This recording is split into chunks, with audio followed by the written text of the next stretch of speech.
Welcome to Transforming Work with Sophie Wade, exploring the future of work. Find out what's going on, disruptions, evolutions, opportunities, challenges, and interventions in our multi-generational distributed organizations. With a new tech and talent focus, discover what you need to know to stay upskilled and relevant and ensure your business keeps its competitive edge. Sophie investigates the promise and reality of the future of work now and as we look ahead. She interviews people who are changing work experiences and practices and shares how we can each transition smoothly and successfully to effective and more productive new ways of working. Hi. In this episode, we dig into the data about employees' experiences to understand when they are truly engaged. Using neuroscience to gather evidence, we can get quantitative real-time understanding of when our team members are fully immersed at work and in their work, what they're doing and experiencing to find out what enables them to flourish and do their best work. Research shows leaders' roles are critical to cultivate a supportive culture and work environment, as well as help employees identify, create, and duplicate immersive moments every day when they feel involved in their work, connected with co-workers or the purpose of the company. As a leader, it's important for you to be ensuring people feel safe so they don't have to use extra brain energy trying to cope, treating people with respect and empathy rather than micromanaging, training employees then giving them control over their working lives, nurturing trusting relationships and coaching them, giving team members goals that challenge them, and recognizing your supportive role for your team. And each one of us, as a team leader or member, has a proactive role in cultivating the conditions for ourselves to flourish professionally and personally. I'm delighted to be speaking with Paul J. Zak, Professor of Economic Sciences, Psychology, and Management. He is Director of the Center for Neuroeconomics Studies at Claremont Graduate University. Paul is the founder of Immersion Neuroscience, a company that enables measurement of immersion and experiences in real time.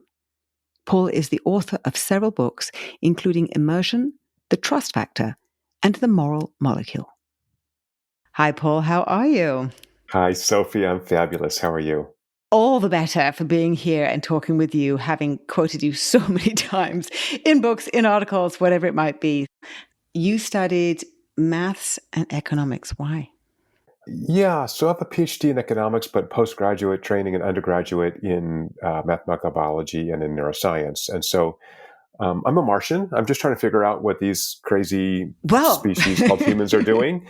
And by having skills in both math and neuroscience, then I can actually understand what they're doing and then create technologies, hopefully to help people live happier, longer, healthier lives. That's my ultimate goal. So you are Paul the alien. Yes, ma'am. You've met me now.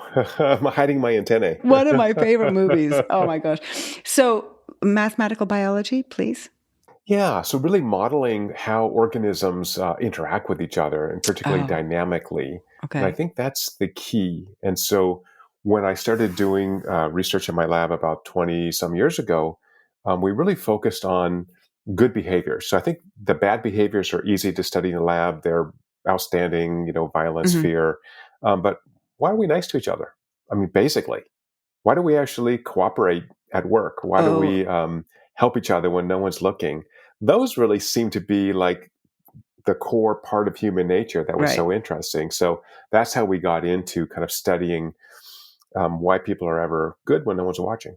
From the work perspective, when we look at the brain's anatomy, we are hypersensitive to social signals, which means we like to be in groups. We're a group species. So putting people together at work to work on a joint project is totally natural for humans. It's not, get rid of this Marxist crap about exploitation. We love that, right? Give me some people that I want to hang with, who I can rely on, and give me a goal. Right. I'm in, man. Okay. I want to do this thing. So when we look at satisfaction in life, a lot of that comes from jobs, actually, because in a job, I have people I'm working with, and I have a clear goal. Where at leisure, I'm just kind of hanging out. I went to the river with my friends and had some beers. There's no goal. There's no challenge. Which is why sport then would be the other connection. So in sports, you have rules, you have people, and you have a challenge and clear win or loss, right? So I think work's the same way, clear win or loss. You start getting deeper into the neuroscience. You start being a professor. As you're really honing in on these relationships, you've gone in many different directions. You've looked at content, TV shows, film, marketing, work. Because you've done such an incredible span of all the different activities and commercial and non-commercial applications of the scientific research that you've done, what differences are there across all of these different domains that perhaps surprised you? I thought you were going to ask the opposite question, which what ties them all together? And I think what ties them together is how do we create extraordinary experiences, Mm, kind of full stop, for customers, for sure. For employees, if employees do not love what they're doing, they're just not going to perform as well. So how do I create this environment where employees right. can really flourish and share that with customers? Then from just a human perspective, not work perspective, how do I understand in my own life how I can have extraordinary experiences which not only provide pleasure and a sense of satisfaction, Hmm. but there's emerging evidence that induce neuroplasticity in the brain so that I'm able to be a more complete human being. I'm more emotionally open. I'm more a better connector. So again, all this is getting back to how do we live longer, happier, healthier lives? So that connectivity is to do with bringing our whole self to work. So that really seems to thread that needle in terms of connecting with your customer as well as connecting with your employees, and that being something which the customer perceives as well as people within the workplace. Is that how you see some of these social interactions aligning and compounding, I guess? Right. So my religion is CLV, customer lifetime value. Okay.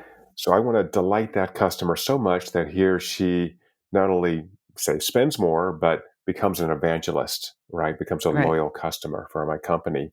And so when I have that great product or service and the employee who is interacting with that customer is so excited about what they're doing, about helping this person have a Hmm. better life at some level, Right. right?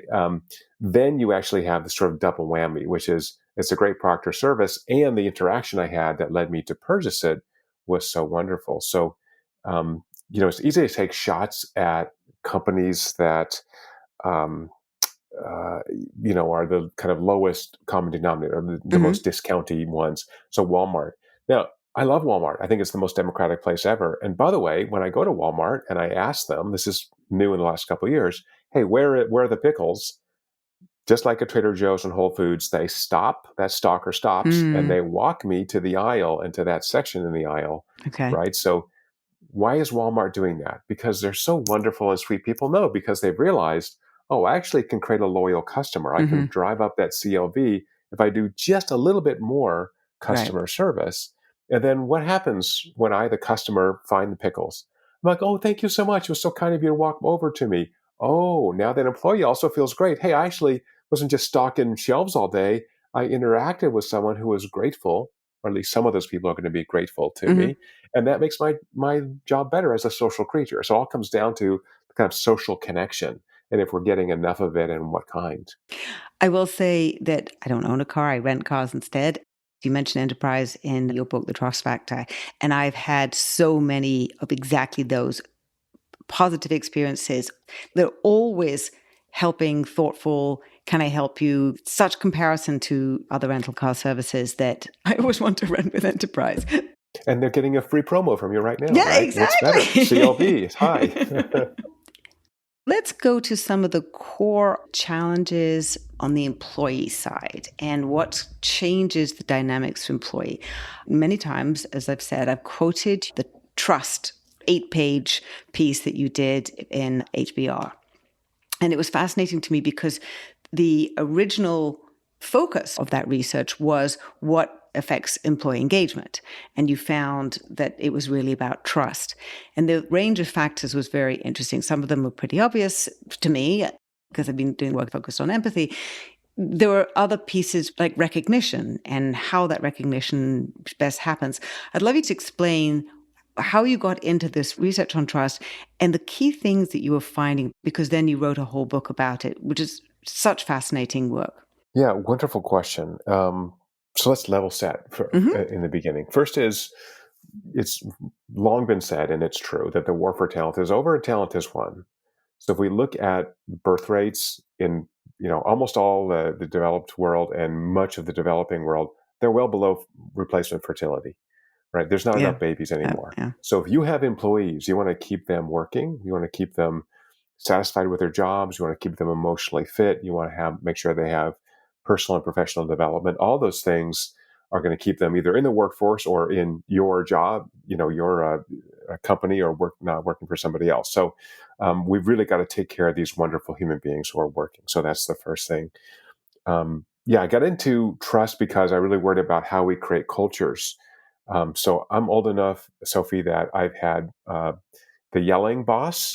So I'm a grinder. I'm way overeducated. I will work 20 hours to get something done in a row. But don't yell at me because you're upset. It's just not appropriate. It doesn't happen very much anymore. But, I'm just like, that place I worked, I was a consultant. I was just look at my watch, like, man, I got to get the heck out of here. I got to find a different job. So first thing is, let's treat people as you've shown in your work, the respect, the empathy. So when we look at things like trust, right? If I'm a good manager, I should have trained and hired my people and create a culture where I don't have to micromanage you. In fact, no one likes to be micromanaged. Children don't like to be micromanaged, Yes, right? So exactly. Adults certainly don't. And so if I'm not creating that culture of trust and reliability, trust but verify, right? It's not like I'm just saying, hey, talk to me next year when you're all done.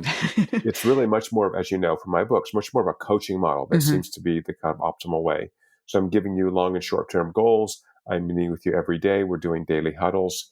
And so those environments in which you have this kind of inverted pyramid where leadership is at service of the individuals, employees who are creating value, then you see this great connection with a company, the company's purpose.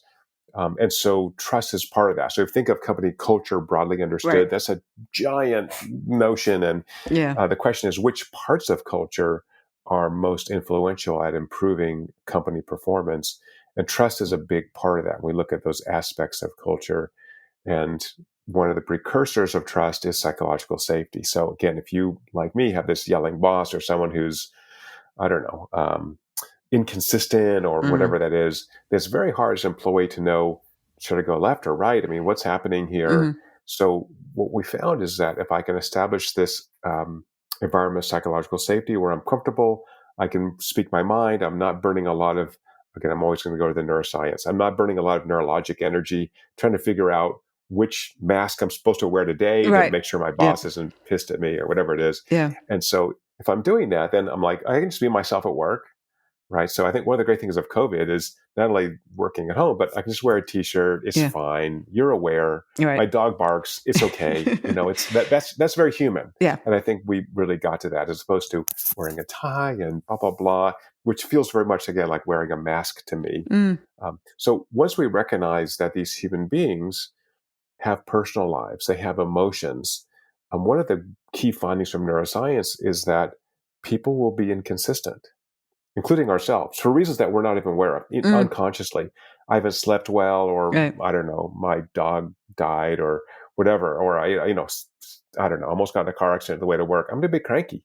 And I don't realize I'm cranky because my brain is just adapting to that whatever environment I'm in. So if you're leading individuals, rule number one is expect them to be inconsistent.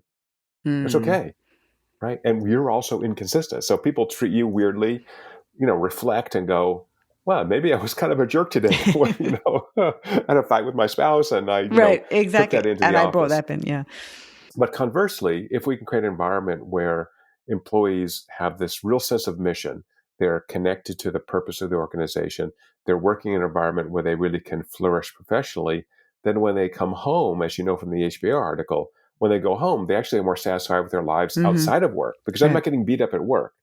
So if I can create an environment where people are flourishing professionally, flourishing personally, and then the third component I call spiritually, for lack of a better word, besides work and family, what else gives you energy?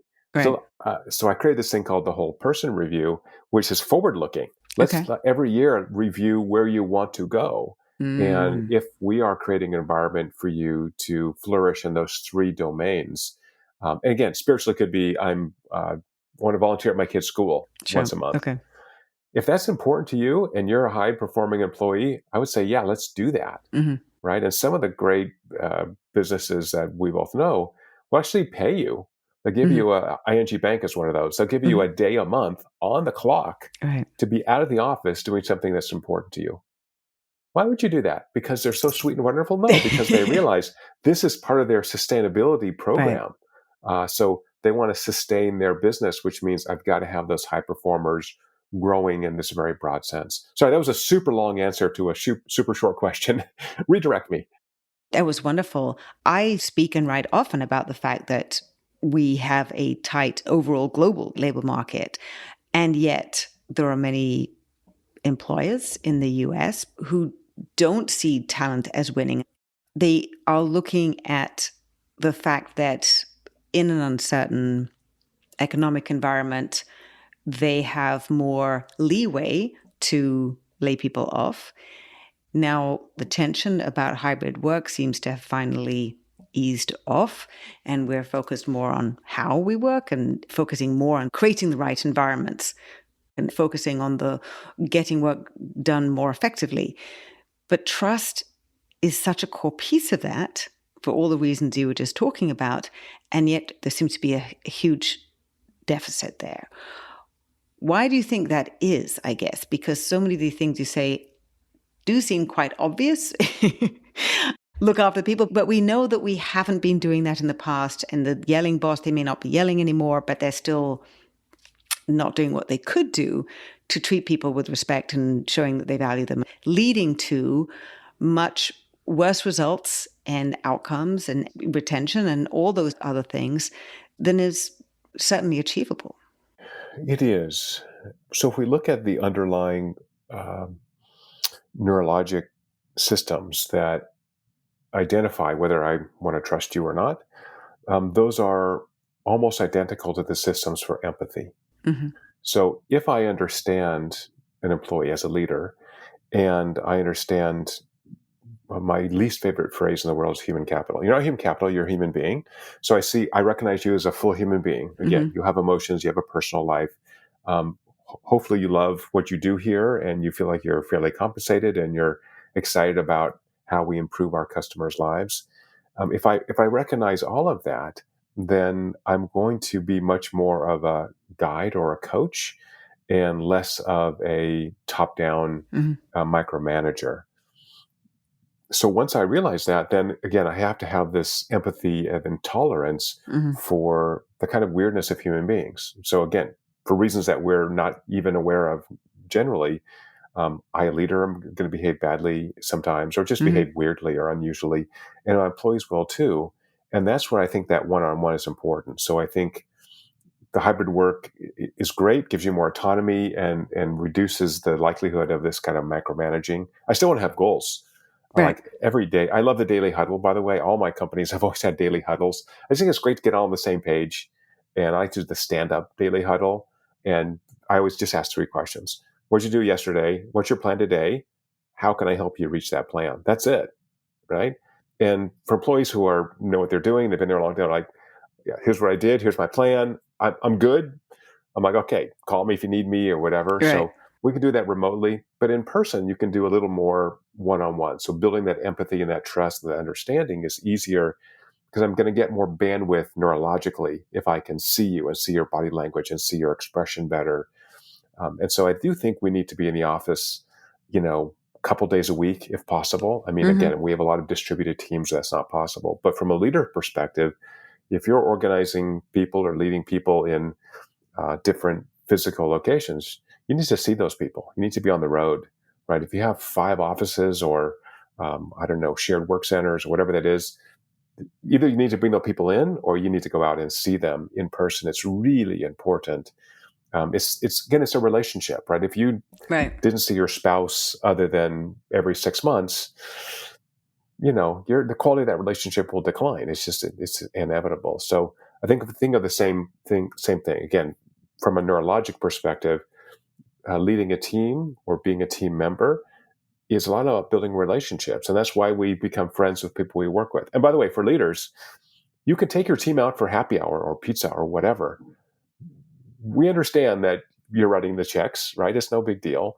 But actually, companies that focus on forming relationships, I mean friendships here, I don't mean like romantic relationships. That's Sure. also getting very complicated. Yeah. But, really being friends with the people you work with is really important. Of course, this Gallup finding, which is slightly dicey to me, if you have a best friend at work, blah, blah, blah. Right. But really forming relationships is important here for empathy, for trust. How can I trust you if I don't know anything about you? Do you think that when people were in the office all the time, there was more trust? I think it was more visible trust.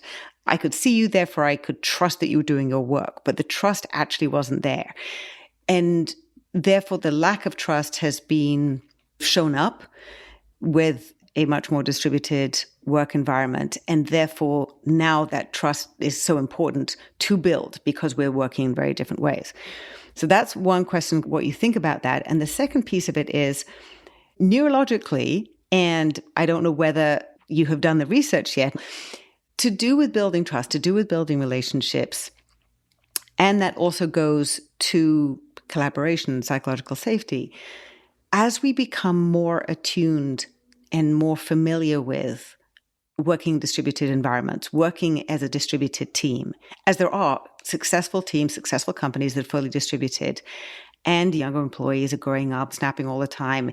They love being in person, but they also do build up a lot of their interpersonal relationships virtually. Do you know or think that that need to be in person can be not replaced completely, but we will do better at being able to build those trusted relationships and do better at collaborating online when we become more familiar with it? And it's a big question.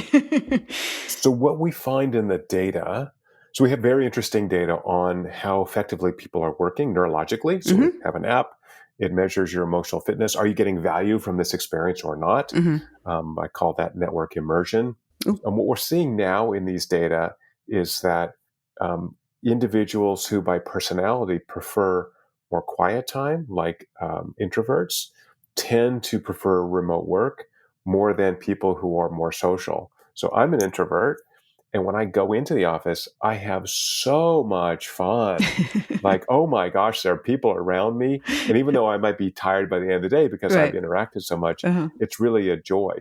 So if you're leading a group and you don't have enough people in the office, think about ways to incentivize employees so that, as opposed to requiring that they're in the office 2 or 3 days a week, which a lot of companies have done now, incentivize them to think of the office as a social emotional hub where interesting things are happening, cool people are doing cool stuff, and I really want to be in the office. So I would say try to incentivize people to come in. There are people who say to me, collaboration happens better in person altogether. I understand that that's how we've done it. For all the reasons that I've listened to very carefully about neurologically, that is how we can most easily get immersed or experience immersion. At the same time, there have been companies for a very long time who have collaborated successfully, fully virtually, and hybrid is slightly more complicated, obviously, with different experiences from different people. On that basis, moving forward, how can we be optimizing for people's newfound habits or being more comfortable with the different environments that we're having to collaborate in? And have you seen some neurological changes in people's ability to experience immersion in different environments so that we can lean into the new realities where we can be in person? Great. But what are the different things that we can do if there's a trusting relationships, if there's psychological safety, so that we can optimize for all these different new scenarios? Perfect question. That is the key question, I think, of all kind of going forward in terms of leading people. So here's what we find. First is that, again, let's define neurologic immersion for the group, which is the value my brain gets from social emotional experiences. So we have new research showing that you need 6 of these peak immersion moments per day, lasting 3 minutes or longer, to build up your emotional fitness. So if you're getting 4, you're kind of maintaining. If you're below that, your mood and your energy begin to decline. So we have very objective measures now. We have a free app called Tuesday is the version 1. Version 2 is coming out October 1 called SIX, S-I-X. It's free. From a leadership perspective, I think one question is, am I creating an environment where people have enough of these peak immersion moments where I'm getting so much satisfaction from my job Right. that I want to keep doing this? I'm in. I'm fully Yep. committed to what I'm doing. And does that vary from in-person work to at-home work? And like all good questions, Sophie, the answer is it depends. Of course. So what we find is that for any experience, if I add a social layer, immersion will be higher. Mm-hmm. And social, I would say, for anybody can also be virtual, right? So social in person gives me much more bandwidth on the brain because I'm Right. getting smell and touch. But yeah, so this is work we did pre-COVID, actually. Mm-hmm. We just actually measured neurologic immersion for this thing we're having now, this Right. 2D interaction we're having versus in person. Yeah. And we get between 50 and 80% of the value neurologically when we're in video conference Okay. versus in person. So it's not bad at all. It's not bad. This means like your kids doing on social media all day. It's Right. actually pretty good. Your brain doesn't really differentiate. Okay. It's like crying at movies. Right? Neurologically, this is super weird to me. I'm interested in crying at movies from my books. But, that you're so immersed in this experience in a theater or for that matter, on Netflix, Yeah. that you cry when the boy dies or the girl dies or whatever. So, our brain doesn't really care how we get that social emotional value. Okay. It's just how much we get. Okay, so you're exactly right. So I can have a peak immersion moment right now talking to you because it's social and we're having fun and we're Right. having this interesting conversation, hopefully for other people to listen to. But if I'm at work, I'm going to just add, a big chunk on top of that because now I have that random collisions. I'm not scheduling things. That random kind of thing is actually a way to build those ties. And by the way, relative to your work, Sophie, build empathy. That also happens in these type of situations. If you and I are chatting 5 minutes before, as you recommend in your book, have some of that connection beforehand, we can be talking about your dog or whatever. I do care a lot about empathy in all situations and looking for those signals, looking for that base case of what is Paul like normally, so if I sense something's off, which becomes that much more important, yes, if we're having a virtual conversation. I do lean into all of those things. And there was so much about empathy in the immersion book, about connections and what I call the common ground and creating shared memories and all that, which is so important for that connectivity, which can be done elsewhere, and creating the psychological safety. In your book, Trust Factor, you appear to have an accelerated way of triggering trust, of accelerating, creating, nurturing, cultivating a trusting culture. You have 8 factors, which I love spelled out oxytocin. And the key ones, it appeared, would be the greatest accelerants were to do with expectation, caring, nature.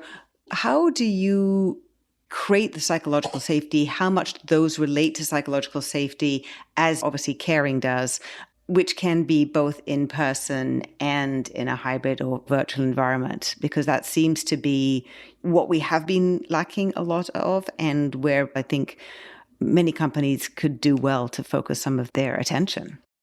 Yeah, that's the great question. And I think when we talk about in-person versus hybrid or just employees in general, it gets down to a measurement issue. Mm-hmm. And this is why, instead of having to create surveys and ask employees, we created technology that measures brain responses in real time. So I'm measuring my brain responses right now. I'm a 96 out of 100. My psychological safety is high. You can see, look at that peak. I'm really having a nice time talking to you.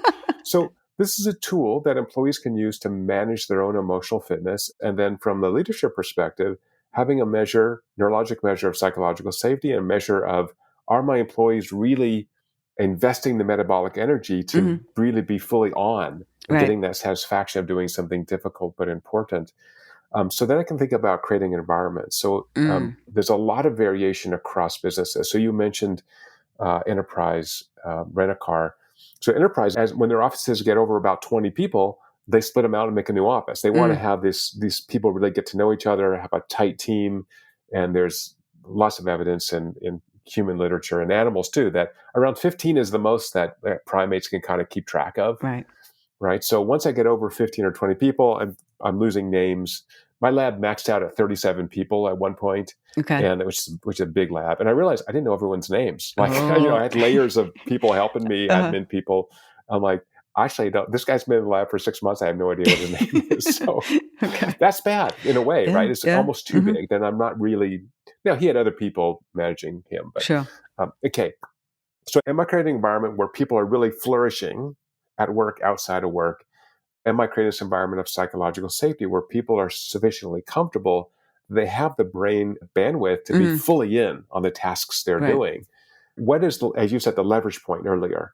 Mm. Well, emotional fitness captures, am I getting so much value as an employee from this experience that I'm just turned on every day? I jump out of bed and, I have jobs, I'm sure you have too, where I just kind of dread like, oh God, I got to go. Or like I have the best job for me in the world, Sophie. I get to run a company. I get to run a lab. Right. I'm around the smartest people. I love them so much. They all know that. And like the best job for me. So by the way, thank you, Claremont Graduate University, for hiring me, letting me do what weird stuff I do and start companies. Right. So for me, it's great. I'm turned on every day. I work 7 days a week. Yeah. We're recording on a federal holiday here. Yep. I don't care. You don't care. No. I love this. This is so much fun. I get to talk to you. First of all, you're awesome. And I get to talk about things that I've worked on for 20 years and Right. create tools so that companies prosper, employees flourish, and you have this sustainability. We're looking at long-term, keeping these employees growing, as I said, personally, professionally, and spiritually. So you said 6 moments of 3 minutes each throughout a day. Can that include if I had a moment of immersion in the morning and one in the evening, and then I only need 4 during the day at work? Okay, great. The answer, he nodded. Without using the app, but assuming that there's a base level of trust amongst my team, and I've created good relationships and sufficient psychological safety, what are the other things that I need to do to be able to cultivate these moments? The work that I'm giving people, how I'm assigning them tasks, how I'm encouraging and promoting their teamwork together. What are the levers that I have that are going to be most effective? Yeah, it varies a lot by organization, right? So that's why we kind of laid out these 8 factors. Right. I'm going to flip the question a little bit, Sophie. Okay. So once I, as an employee, because our app links to your calendar, you'll see when you're getting these peak immersion moments. I want to empower that employee to come in to their supervisor in that forward-looking review that I'm advocating for, Right. and say, what I found for the last quarter, looking at my data, or just intuitively, that I really love when I'm working with my team, and I don't get that much value doing the accounting stuff. So if there are other people who like doing more accounting and aren't so social, could we start to adjusting my workflow? And it's just human nature that if you love something, you're going to put more energy into it. You're going to get more value. So I'll give you a concrete example. A good friend of mine works at Google, a little company in Mountain View, people may have heard of. And she's a PhD in computer science, technical person. And Google has all these courses. She took a course on coaching because she runs a team. Well, I'll get better at being a team leader. And she realized, not using our app, she realized, I love coaching. And I want to do more coaching. So she ended up moving from Google to Facebook because Facebook had advertised for someone to mentor their younger developers. Okay. And she's like, this is exactly what I want to do. So she went from a very technical person, PhD in computer science, to a more social kind of endeavor where she still has to understand the technical stuff these people are doing. Right. But she was really a good move for her. But she didn't know it until she just almost randomly tried it and just thought, oh, that might be fun. It's a free course. So I think that's how I want to empower employees to be their full selves at work, to be fully committed to what you're doing. And so you mentioned sports. I'm a competitive person, and I remember I'm very tall. I'm 6'4", and I remember there was a group at my university that was playing basketball. Well, okay, I've been playing basketball since I was, 5 years old. Because I was the tall kid. Yeah. And they were all terrible.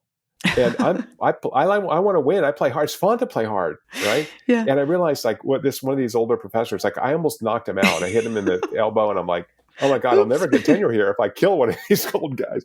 I just thought I never went back because they weren't competitive. It wasn't fun for me. Okay. But at work, if I can do something hard, challenging, and I have a team around me, and I can begin to craft, I call this neural job crafting, craft my career so that I'm doing stuff that like is hard but achievable. That's what we really like in terms of mastery.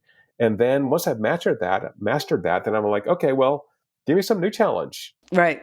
Right? And by the way, everyone doesn't need this. So there are certain personality types who really love that kind of ongoing challenge. At my university, I had the same secretary for like 20 years, and I was required to like review her every year. She was perfect. She was like, I'm not going to review you because you're, and I would ask her sometimes, like, are you bored to death? Do you want to like go somewhere else or do something different? Because she goes, no, I leave here at 5:00. I have no stress. I have Right. grandchildren. I go see them every night. Right. Nice. Perfect. Yep. She doesn't need a new challenge. She's doing everything Sure. perfectly. And this is a lady that, if I had an emergency, I would call her at home and she would fix something. Yep. She was lovely. So that's okay, right? That's fine. But I think as a supervisor, if you don't have that conversation with people, are you growing professionally? Where do you want to put your energy? What makes you excited about work?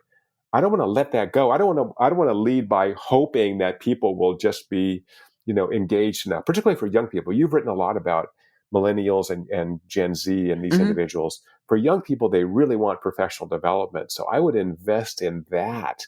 Of those 8 components, one of those is called invest. For young people, make sure you're investing in their professional development so that they will continue to grow and stay with you. There are many managers who don't want to hear, or maybe they aren't prepared to hear from their employees who may have some good ideas about what they're better at. They both want professional development, but they also say, like, I'd really like to do some more of this or do some more of that. Because I do get a lot of pushback from managers about, and I don't like the word, entitlement. I very much agree with you that helping people find what they're good at or encouraging them to be doing what they are good at is extremely beneficial and is going to bring everybody together in the most positive way with the best outcomes. We don't seem to be there yet. It goes to autonomy and both encouraging people to be autonomous and encouraging people to be proactive about identifying what they're good at, how they're going to be working together. I'd love to talk, therefore, as a result, about autonomy and how important it is in so many ways. And that does seem to be an area where there continues to be resistance from managers and senior executives. I'd love you to share some of the data that is incredibly compelling and what steps you think that can be taken on the manager side, as well as on the employee side, to be sharing more autonomy within, hopefully, a more trusting environment. Yeah, I describe this, I tried to simplify everything. So I describe this as train extensively and then delegate generously. Right. So from a psychological perspective, when people have control over their work lives, they have greater job satisfaction. They don't get burnout as often. And so once you're trained up, when an employee is trained, then they need some discretion on how they execute their job. Again, you as a leader, to me, the leader is the risk mitigator, right? I want to check in with you every day. I don't want you to go crazy and do something insane, but if I micromanage you, it means I'm just going to get the average, right? So again, a positive deviation from the average, we call it innovation. I want innovation. A negative deviation, right, I call a failure or a mistake. Right. So if I want innovation, I have to allow for mistakes. So let me give you a concrete example. We're still at 30,000 feet. I worked with a hospital in Southern California, in which the nursing staff was quite burnt out, turnover was high, and when we assessed these 8 factors that you mentioned that are the foundation for organizational trust, we found that a number of those were quite low, including autonomy. So for the nursing staff, again, nurses are rare, they're expensive, they're hard to hire. Sure. By the way, for listeners, for professionals, it takes at least 1 year annual salary to replace someone that has quit. So if nurses in the U.S. Or Southern California make $100,000 a year, you're spending $100,000 to recruit, hire, train up before they actually generate income for you. It's really expensive. It's much cheaper to keep them working satisfied. And so one thing this group, the hospital group, did was to allow nurses more autonomy on patient treatment. So nurses are spending a lot more time with patients than physicians are. And Mm-hmm. nurses often will say, hey, this is happening. This person needs, within the said medications that keep this person alive or getting better. Right. Why do we have to check with a doc every time? I'm a trained nurse. I've been doing this for 20 years. I know, again, within this realm, I'm well enough trained. So basically devolved more patient care down to nurses, gave them more autonomy on their decisions. Again, they were trained, but they also have that detailed knowledge that this doctor doing rounds who spends 3 minutes with a patient may not actually know enough about, even though there's a chart, but everyone's busy. So nurses are spending more time. Autonomy for the nursing went up, actually for the entire hospital went up. And physicians had more time. They didn't have to spend so much time managing patients, and nurses felt more satisfied with their jobs. They think, oh, hospitals, that must be a mistake-free environment, right? Were there mistakes? Always little mistakes. Little mistakes are to be expected. But again, other nurses or changing shifts or physicians were checking, hey, that dose is a little bit high in that patient. Let's back that off. And then had that much more of a teamwork, as opposed to hospitals are very hierarchical for people who not work in hospitals. You're a physician or you're a department chair. You are like a little god. And I think hospitals, they're doing things like checklists and working on much more. Everyone on the team should be able to make a statement about what's happening. Those hospitals are flourishing. So do think the same thing about your business for listeners. I think about teamwork. So one way to do that is to be a leader that's willing to do the worst job. So in my lab, we do a lot of invasive stuff, as you know, Sophie, lots of blood draws. And I always volunteer to separate out blood products and sit in the back in the dark room and work with all that blood. First of all, I really like it. I like isolating centrifuging the tubes and isolating out the plasma and serum. And it's just, you put music on, it's kind of fun. But anyway, I would say hey, I'll sign up for the first 2 shifts. Like whoever wants to work with me. I'm like, oh, okay. The leader's doing this. Again, I wouldn't even call myself a leader. But anyway, the guy who runs the lab is doing this. We ought to do that. So if you're a leader and you want people to be at work more often, you need to be at work more often, right? People get it. My boss, Susan, is in the office 5 days a week, and I'm in the office 1 day a week. I'd like Susan to see me more, even though she trusts me. I have autonomy. Maybe I'll come in 2 days a week. Maybe I'll come in 3 days a week, right? So I think we need to really follow that, but also empower people to say no. So in all my lab and my companies, I love it when you have these young people who are, a little bit disinhibited. They don't get the whole hierarchy, although I don't believe in hierarchy. And they'll say the most that seems like a really dumb way to do that thing. I'm like, cool, tell me more. Probably was, so. Right. I think, by having this environment of openness where, hey, we're all just trying to get together. We're all on the same team. I wrote in my book about, getting rid of these dominance displays. So the $5,000 suit, and people don't really do this anymore, but even you're in New York, right? Even in New York, you see the expensive suit and the very nice silk tie. And, what's that say? It says, I make more money than you. I must be more important than you. As opposed to, hey, show up. I wrote about Jim Senegal, who founded Costco, who, was CEO, never took more than $100,000 salary. Now he had lots of stock, but he would wear that short sleeve white shirt that all the Costco people wear, a little name tag that said Jim. And he spent, at least a week a month in their stores and talked to employees and talked to customers. Great CEO. People loved working for him because he's one of the guys just trying to make this place better. I want to talk about skydiving. To create trust very quickly, you volunteered yourself to go skydiving. I'd love you to explain, now that you have skydived multiple times, that the stress versus the oxytocin generation has inverted. And what can we learn from that for other situations, workplace situations? Right. So great question. So for listeners, stress is not bad, full stop. Physiologic arousal is the body's investment in helping you perform at your best. Now, for stress, is this kind of arousal, this sort of inverted U curve we find everywhere in biology. Too much, you begin to shut down. Right now, I'm just too freaked out. But too little is also not good. That person's under aroused. They're under motivated. This is Sophie, your brother-in-law, sits on the couch all day playing video games. Right? That dude needs to get a life. Right? He just doesn't have enough to do. So that's a joke. And so what we find is this kind of moderate level arousal. So at work, designing challenges, stretch goals, right? All that is actually very motivating. Okay. As long as it's a short-term stressor and you know when it's over. So same thing happens in the military and policing and in skydiving, which is, so I went tandem skydiving, took my blood before and after. For TV, never wanted to skydive. Tall people have a high center of gravity, so I'm always unstable. Never really wanted to do this, but it was a great TV gig to show Right. how you trust yourself to a stranger. Yeah. And the data were oxytocin, this kind of core neurochemical of trust, of attachment that we've shown, of empathy. A moderate increase when I jumped out of an airplane 12,000 feet with this dude strapped to this other dude. And then now I've done it for TV a bunch of times and taken my blood. And at first, the stress response was enormous and the oxytocin response was small. And then after doing this 2 or 3 times, actually, even after the first time, my fear of heights went away. I'm just dangling my feet outside the airplane. I'm like, let's go, baby. Okay. This is fun. There's video. You can Google me. There's video of all this stuff. Oh, yeah. Okay. And so, yeah. And so by the, I don't know, 4th time I did tandem skydiving and took my blood before and after, which also is funny because the skydive people were all freaked out. They're like, you're taking your own blood? I'm like, yeah, I do it all the time. We got to test assays. I take my own blood all the time. It's no big deal. And so, yeah, big oxytocin response.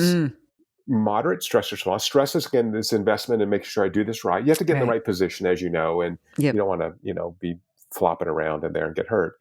And then what happened? I had this real bonding experience with my skydive instructor, this, 6'3" professional skydiver from Denmark. Oh, okay. I'm like, he's the coolest guy ever. Come on. I'm like, now he has this all the time that people get attached to him because they've been through this amazing experience. Of course. Right. So from a work perspective, think about creating these challenges where individuals can do something hard.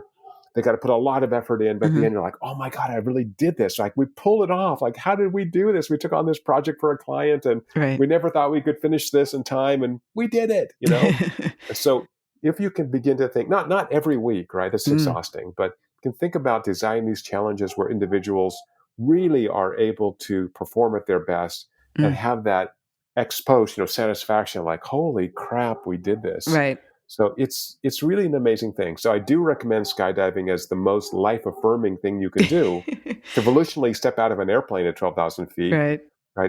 And by the way, it doesn't feel like falling. It just feels like you're Superman for a minute while you're there's no horizon. You're just floating. I know. I've always wanted to fly. So I think, the punchline now for listeners is create an environment where people can really flourish, be psychologically safe, create challenges where people have these peak moments like, oh, holy crap, we really pulled this off. Form bonding, allow people to connect to each other, have this sense of connection, empathy, and trust. And that's a really sustainable business model in which I'm investing in these individuals who create value for my customers. Those customers are delighted because they're working with people who love what they do. And by the way, that's at Trader Joe's. Yeah. Like, you go to Trader Joe's, almost always, those people love it. Maybe it's a cult, I don't know, but they love what they're doing. So if you can create your business where people, by and large, like, I'm turned on. I love being here. Like, I get up early to come in. Like, that's the best. What are the things that I can do to increase my emotional fitness, I guess? Because I don't think people think about my ability to work and do my job properly, connect that with emotional fitness. Yeah, but it could happen outside of work. So really think about having these peak emotional moments where you are expending a lot of energy. You just feel great about this. And often almost always it involves other people. So you can have a peak moment by yourself. So I do a lot of hiking with my dog, and I would think of like, hey, here's this, mile incline up to get to this. I'm gonna try to do that without stopping, right? So that's my goal. And so when I do that, I'm like, oh man, I'm out of breath. It was great, but I did it. Yeah. Could be a peak immersion moment for me. But at the same time, I want to also include other people. So if I'm doing that and I have friends with me, more immersion. So really think about designing your work life and your personal life. Got it. Okay. Often involving other people where you're doing something kind of hard but important. And I think that's when you get these peak immersion moments. And by the way, could be crying at the end of La La Land like I do. So it doesn't As you have to mentioned be in your book. physical. Yeah, exactly right. So my kids made me a big movie crier. So what haven't I asked you that I should have done? I think we're only missing one little component. Thank you for asking, and what a pleasure to be on with you. How do I live a happier, healthier, longer life?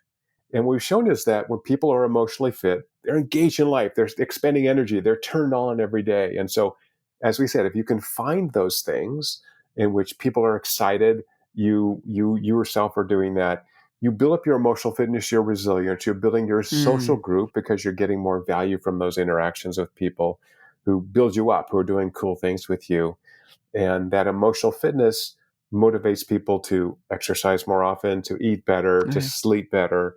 So, all these kind of core factors that build emotional fitness are important to extending your health span. And work is a big part of that. So we do see in the data, a lot of people who retire, oftentimes they can become depressed or they die soon after, even if they're younger.